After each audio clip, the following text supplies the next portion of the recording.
दुनिया की तारीख में बहुत से अजीम रहनुमा और जंगी सूरमा गुजरे हैं जिन्होंने अपनी बहादुरी, अक्लमंदी और बुलंद हौसले से तारीख के नए बाब लिखे। इन्हीं नामवर शख्सियात में से एक नाम है नेपोलियन बोनापार्ट का, वो शख्स जिसे जंग के मैदान में 40,000 सिपाहियों के बराबर समझा जाता था। एक आम खानदान से उठकर दुनिया की सबसे बड़ी सल्तनत पर राज किया। लेकिन क्या आप जानते हैं, इस अजीम रहनुमा की जिंदगी सिर्फ फतहों की दास्तान नहीं थी। इसमें जद्दोजहद के गहरे साए थे, धोखे थे, जला वतन होना पड़ा और एक ऐसी मौत का राज जो आज तक हल ना हो सका। आज हम आपको नेपोलियन बोनापार्ट की एक ऐसी कहानी सुनाने जा रहे हैं जिसे सुनकर आपको अंदाजा होगा कि ये शख्सियत जिसने तारीख में अपना नाम हमेशा के लिए दर्ज कराया, एक आम इंसान के लिए हिम्मत और हौसले की एक लाजवाब मिसाल बन गई। तो आइए जानते हैं नेपोलियन की जिंदगी से जुड़ी कुछ ऐसी दिलचस्प बातें जो शायद ही आपने कभी सुनी हो। 15 अगस्त 1769 में फ्रांस के एक छोटे से टापू कोर्सिका के अजात्सियो नामी कस्बे में एक बच्चा पैदा हुआ जिसका नाम रखा गया नपोलियन डी बोनापार्ट। बाद में यही नाम दुनिया भर में नेपोलियन बोनापार्ट के तौर पर मशहूर हुआ। नेपोलियन का खानदान एक आम मिडिल क्लास तबके से ताल्लुक रखता था। उनके वालिद कार्लो बोनापार्ट एक ज़हीन वकील थे जो अपने लोगों के हुकूक के लिए आवाज उठाते थे। उनकी वालिदा लेटिजिया रामोलिनो एक मजबूत और सख्त डिसिप्लिन पसंद खातून थी जिन्होंने अपने बच्चों की परवरिश में यही खूबियां डाली। नेपोलियन 8 बहन भाइयों में दूसरे नंबर पर था। उनका खानदान ना तो बहुत दौलतमंद था, ना ही किसी शाही खानदान से ताल्लुक रखता था, लेकिन उनके माँ बाप का ख्वाब था कि उनके बच्चे तालीम हासिल करें और समाज में अपना एक मुकाम बनाएं। नेपोलियन का शुरुआती तालीमी सफर कोर्सिका के हालात की वजह से चुनौतियों से भरा हुआ था, मगर बचपन से ही नेपोलियन में एक गैर मामूली जहनी काबिलियत थी और मेहनत उसकी आदत बन चुकी थी। सिर्फ 9 साल की उम्र में उसे तालीम के लिए फ्रांस भेज दिया गया, जहां उसे ब्रियन नामी मिलिट्री कॉलेज में दाखिला मिला जो उस वक्त फ्रांस की अमीर और शाही औलादों के लिए बनाया गया था। लेकिन नेपोलियन वहां गरीब और एक कोर्सिकन होने की वजह से बहुत से डिस्क्रिमिनेशन का शिकार हुआ, मगर इन मुश्किलात ने उसे और मजबूत बना दिया। इसी दौरान 1785 में नेपोलियन के वालिद कार्लो का इंतकाल पेट के कैंसर से हो गया। इस हादसे ने नेपोलियन को जिंदगी की हकीकतों से बहुत जल्द रूबरू करा दिया। घर की माली हालत पहले ही कमजोर थी, अब जिम्मेदारियों का बोझ और बढ़ गया। उसके बड़े भाई जोसेफ ने तो जिम्मेदारी उठाई, मगर नेपोलियन ने ठान लिया कि वो अपने इल्म और फौजी करियर के दम पर ही अपने घर वालों की मजबूत दीवार बनेगा। ग्रेजुएशन के फौरन बाद नेपोलियन को रॉयल फ्रेंच आर्टिलरी में सेकंड लेफ्टिनेंट के तौर पर तैनाती मिली। तोपखाने की यूनिट में शामिल होते ही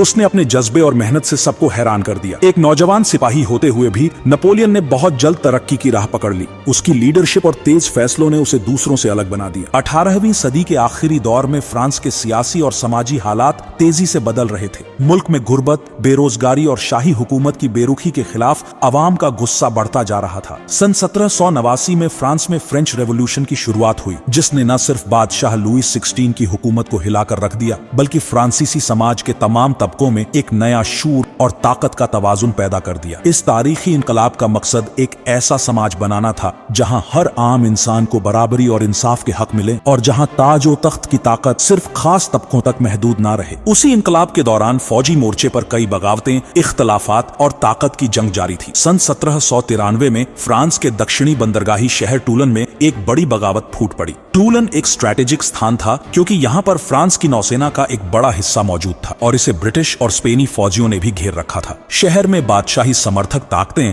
मजबूत हो चुकी थी और उन्होंने फ्रांस की जदीदी हुकूमत के खिलाफ बगावत शुरू कर दी थी। इस बगावत का मकसद इनकलाब की हुकूमत को खत्म करना और बादशाहत की बहाली करना था, जो कि नए सियासी संकट का रूप ले चुका था। ये बगावत फ्रांस के लिए एक बहुत बड़ा खतरा थी क्योंकि इसमें पूरे इनकलाब की कामयाबी को झटका देने की काबिलियत थी। इसी मौके पर नौजवान और तेज दिमाग अफसर नेपोलियन बोनापार्ट को इस बगावत को दबाने के लिए भेजा गया। उस वक्त नेपोलियन सिर्फ 24 साल का था, लेकिन उसकी मुश्किलों से भरी जिंदगी और सख्त फौजी ट्रेनिंग ने उसे एक बेमिसाल कायद के तौर पर तैयार कर दिया था। नेपोलियन ने फौरन हालात का जायजा लिया और एक जबरदस्त हिकमत अमली तैयार की। उसने बंदरगाह और शहर पर कब्जा जमाए दुश्मन फौजों को बड़ी एहतियात और होशियारी से निशाना बनाया। खास तौर पर आर्टिलरी यानी तोपखाने के स्मार्ट इस्तेमाल पर ध्यान दिया, जो उस वक्त तक एक नया तसव्वुर था। उसकी आर्टिलरी फोर्स ने दुश्मन पर जबरदस्त धावा बोलकर उनकी लाइनें तोड़ दी। नेपोलियन ने अपने सिपाहियों को तेजी से हरकत करने और दुश्मन की सफों में दरार डालने की तरबियत दी, जिससे दुश्मन फौज बेकाबू और खौफजदा हो गई। ये कामयाबी सिर्फ एक फौजी फतह नहीं थी, बल्कि एक सियासी जीत भी थी। टोलोन की बगावत बगावत का खात्मा फ्रांसीसी जमहूरी हुकूमत के लिए एक मजबूत पैगाम था कि इनकलाब जिंदा है और इसे शिकस्त नहीं दी जा सकती। इस कामयाबी की बुनियाद पर नेपोलियन की शोहरत हर तरफ फैल गई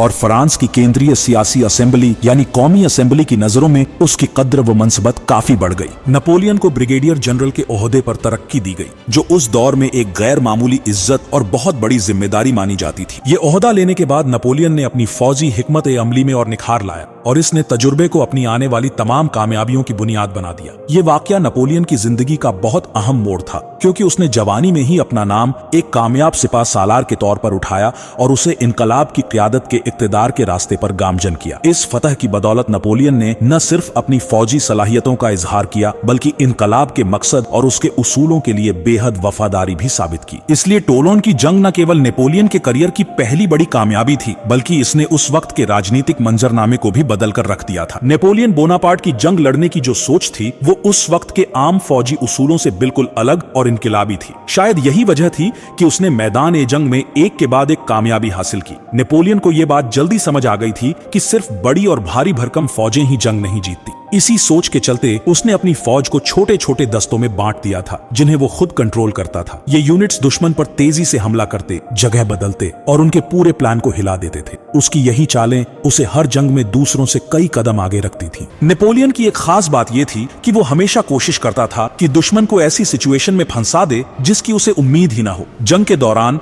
वो मैदान की हर छोटी बड़ी हरकत पर नजर रखता था। जैसे ही उसे कोई मौका मिलता, बिना वक्त गवाए फौरन और चालाकी से फैसला लेता, और वो भी ऐसा चालाक फैसला जो सीधे दुश्मन की रणनीति को तहस नहस कर दे। यही उसकी सबसे बड़ी ताकत थी। हालात चाहे जितने भी मुश्किल क्यों ना हो, नेपोलियन कभी भी फैसला लेने में देर नहीं करता था। सन 1796 में पहली बार नेपोलियन को इटली की सेना की कमान सौंपी गई। उस वक्त इटली अलग अलग रियासतों में बटा हुआ था, जिस पर ऑस्ट्रिया और दूसरी यूरोपीय ताकतों का कब्जा था, और ऐसे में नेपोलियन को एक ऐसी फौज की जिम्मेदारी मिली जो किसी भी वक्त नाकाम हो सकती थी। लेकिन नेपोलियन ने फौरन अपनी जंगी समझ का इस्तेमाल करना शुरू कर दिया। उसने अपनी फौज को छोटे छोटे ग्रुप्स में बांट दिया ताकि दुश्मन की बड़ी बड़ी फौजों को अलग थलग करके हराया जा सके। उसके सिपाही बहुत तेजी से मूव करते थे। वो खुद बहुत सतर्क रहता और बड़े गौर से दुश्मन की कमजोरियों को पकड़ लेता। हर हालात में वो तुरंत रिएक्ट करता, और इसी रणनीति की वजह से उसने ऑस्ट्रिया की बड़ी बड़ी फौजों को एक एक करके मात दी और फिर धीरे धीरे एक एक करके छोटे शहरों और किलों पर कब्जा जमाता चला गया। उसकी जानी मानी फतहों में मोंटीनेग्रो, मिलियानो, वर्सोना और मोंटाफर्टो जैसे इलाके शामिल थे। उसकी जंगी हिकमत अमली और तेज फैसले लेने की सलाहियत ने उसे दुनिया भर में मशहूर कर दिया, और लोग उसे एक आला दर्जे का सिपह सालार मानने लगे।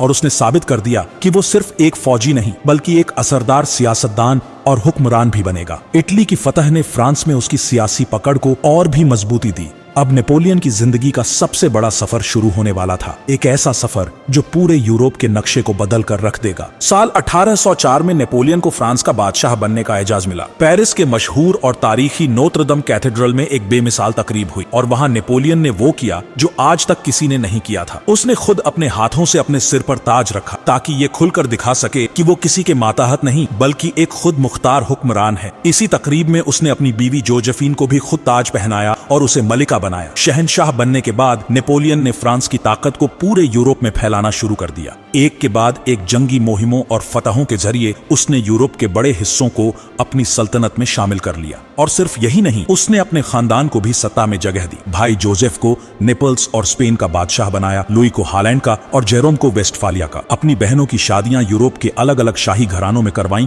ताकि सियासत और रिश्तों दोनों को मजबूत किया जा सके। ये दौर नेपोलियन की ताकत का उरूज था। उसने न सिर्फ यूरोप के नक्शे को बदल दिया, बल्कि अपनी हुकूमत को इस्लाहात के जरिए मजबूत भी किया। मगर उसके असर व रसूख से यूरोपीय देशों में उसके खिलाफ इत्तेहाद भी बना, जो बाद में जवाल का बाइस बना। नेपोलियन ने अपनी फौजी माहिरत के साथ साथ कानून साजी और इस्लाहात में भी अहम रोल अदा किया। उसकी सबसे बड़ी कानूनी तारीख नेपोलियन कोड थी, जो 1804 में नाफिज हुआ। यह कोड न सिर्फ एक आधुनिक और मुनज्जम कानूनी नज़म था, बल्कि इसने शहरी हकूक को मजबूत किया, सिविल शादी और तलाक को कानूनी तौर पर मंजूरी दी, और जागीरदारी के जालिमाना नज़म को खत्म करके मसावी हकूक की बुनियाद रखी। इस कानून ने फ्रांस के अलावा पूरी दुनिया के कई देशों के कानूनी नज़म पर गहरे असरात डाले। तालीम के मैदान में नेपोलियन ने मयारी तालीम को बढ़ावा देने के लिए रियासती यूनिवर्सिटीज कायम की ताकि देश के नौजवानों को नए जमाने के इल्म से लैस किया जा सके। माशी मजबूती के लिए उसने बैंक ऑफ फ्रांस की बुनियाद रखी, जिससे माली निजाम मजबूत हुआ और कारोबार को तरक्की मिली। हालांकि नेपोलियन एक मजबूत और मुत्तहिद यूरोप का ख्वाब देखता था। नेपोलियन की बढ़ती हुई ताकत और यूरोप पर उसके असर से डरकर यूरोपीय देशों ने उसके खिलाफ एक मजबूत गठबंधन बना लिया।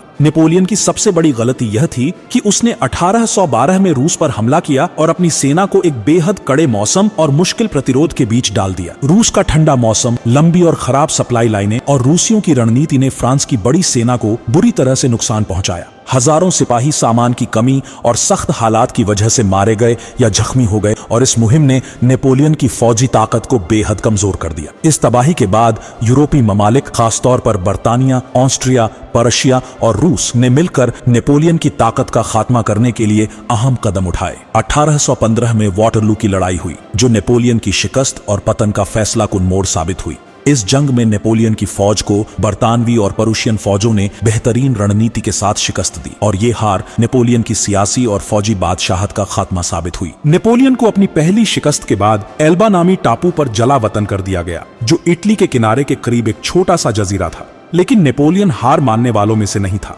वो वहां से फरार हो गया और अपनी फौज की हिमायत हासिल करके दोबारा फ्रांस लौट आया और फिर से इक्तदार अपने हाथ में ले लिया। मगर उसका ये दूसरा दौर ज्यादा वक्त तक बरकरार न रह सका। वाटरलू की तारीखी शिकस्त के बाद नेपोलियन को फिर गिरफ्तार किया गया और इस बार उसे दुनिया के सबसे दूर दराज जजीरे सेंट हेलेना में जला वतन कर दिया गया, जो जुनूबी अटलांटिक समुद्र में वाक़ है। सेंट हेलेना में नेपोलियन ने अपनी जिंदगी के आखिरी साल गुजारे। वहीं बैठकर उसने अपनी यादें कलमबंद की और अपने किए गए कारनामों पर गहराई से गौर किया। 5 मई 1821 को नेपोलियन बोनापार्ट का इंतकाल हो गया और उसे उसी जजीरे पर दफनाया गया। उसका इंतकाल एक दौर का खात्मा था, लेकिन उसकी जिंदगी और कारनामे तारीख के सफ़ों पर हमेशा के लिए अमर हो गए। नेपोलियन बोनापार्ट को तारीख में मुख्तलिफ अंदाजों में याद किया जाता है। कुछ लोग उसे जदीद फ्रांस का बानी मानते हैं, जिसने मुल्क में कानून, इंतजाम और तालीम का निजाम मजबूत किया। वहीं कई लोग उसे एक बेहतरीन फौजी कमांडर और अजीम सिपाह सालार के तौर पर याद करते हैं, जिसने पूरे यूरोप के नक्शे को ही बदल कर रख दिया। लोग उसकी शख्सियत को चाहे जिस नजर से देखें, लेकिन एक बात तो तय है, नेपोलियन ने अपनी जहनी सलाहियत, मेहनत और गैर मामूली बहादुरी से तारीख में एक नया बाब लिख दिया, जिसे सदियों तक याद रखा जाएगा। नेपोलियन की जिंदगी हमें ये सिखाती है कि अगर हमारे पास ख्वाब देखने की हिम्मत हो और उन ख्वाबों को पूरा करने का जज्बा, तो कामयाबी हमारे कदम चूमती है। चाहे जंग का मैदान हो या सियासत का सफर, मुश्किलें हो या जलावतनी, नेपोलियन का पक्का इरादा और बुलंद हौसला हमें यह पैगाम देता है कि कभी हार नहीं माननी चाहिए। तो आप क्या सोचते हैं? क्या नेपोलियन एक अजीम हीरो था या एक खतरनाक विलेन? अपनी राय नीचे कमेंट्स में जरूर शेयर कीजिए और ऐसी ही और दिलचस्प वीडियोस के लिए हमारे चैनल इग्नाइट इनसाइट को सब्सक्राइब करना मत भूलिए।